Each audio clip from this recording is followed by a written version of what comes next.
নমস্কার বন্ধুরা, আজকে আমাদের রেসিপি হলো ফিশ বল। তার জন্য আমরা সেদ্ধ আলু সুন্দর করে গ্রেট করে নিই। আমাদের মাছগুলো ভেজে কাটা ছাড়ানো হয়ে গেছে।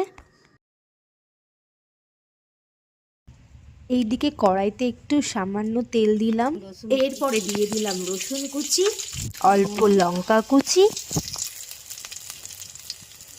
এইদিকে সেই ভেজে রাখা কাটা ছাড়ানো মাছগুলো আমি এবার কড়াইতে দিয়ে দেবো। শাশুড়ি বৌমা রান্নাঘরে যদি নতুন হয়ে থাকেন, চ্যানেলটি সাবস্ক্রাইব করে দেবেন ও বেল আইকন বাজিয়ে দেবেন ও কমেন্ট করে বলবেন আমাদের রান্না কেমন লাগে আপনাদের। এইরকম নতুন নতুন ভিডিও দেখার জন্য অবশ্যই চ্যানেলটি সাবস্ক্রাইব করবেন। সুন্দর একটি ডো বানিয়ে নেব ফিশ বল করার জন্যে। এইদিকে সেই গ্রেট করে রেখেছিলাম আলুগুলো আমি দিয়ে দেব কড়াইতে।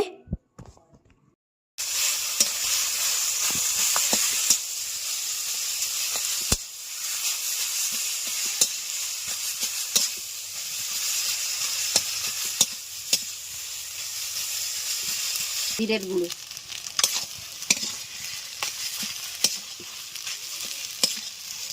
সামান্য একটু কড়াই দিয়ে নেড়ে নিয়ে মন্ডটা তুলে নিচ্ছি।